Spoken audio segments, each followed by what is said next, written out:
আসসালামু আলাইকুম। আশা করি আপনারা অনেক ভালো আছেন। আজকের ভিডিওতে হ্যাবের ব্যবহার নিয়ে বিস্তারিত কথা বলবো। আমি লিখেছি আমার একটি গাড়ি আছে, অর্থাৎ থাকা অর্থে কিন্তু হ্যাভ ইউজ করা হয়। এখানে আমি লিখে রেখেছি যে আই, ইউ, উই, দে এগুলোর ক্ষেত্রে আমরা হ্যাভ ইউজ করব। শি, হি, ইট কারো নাম অর্থাৎ যে কারো নামের ক্ষেত্রে আমরা হ্যাজ ইউজ করব। এরপর হচ্ছে সকল পাস্ট টেন্সের ক্ষেত্রে আমরা হ্যাড ইউজ করব। সাবজেক্ট যাই হোক। আমার একটি গাড়ি আছে, I have a car.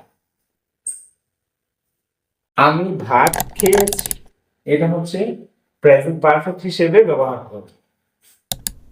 I have eaten rice.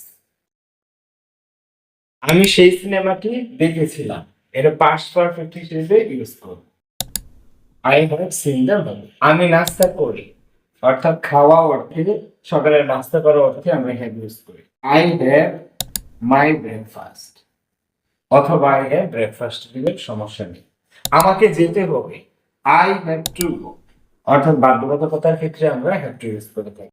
সে তার কাজ শেষ করেছে, তাহলে এটা হচ্ছে present perfect. He has finished his work. এখানে সি এবং এখানে ভার্ব দিলেও হবে। অনুগ্রহ করে বসুন, হ্যাভ আ সিট, অর্থাৎ আসন গ্রহণ করার ক্ষেত্রে অনুভদ্রভাবে কাউকে বলতে পারি হ্যাভ আ সিট, অনুগ্রহ করে বসুন।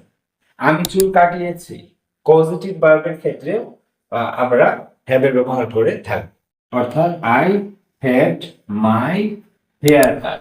আশা করি এই ভিডিওটির মাধ্যমে আপনারা হ্যাভ নিয়ে যত ধরনের সমস্যা ছিল ইনশাআল্লাহ আর কোনো সমস্যা থাকবে না। দেখা হচ্ছে এরকম আরেকটি দুর্দান্ত ভিডিওতে। ততক্ষণ পর্যন্ত ভালো থাকুন, সুস্থ থাকুন। আল্লাহ হাফেজ।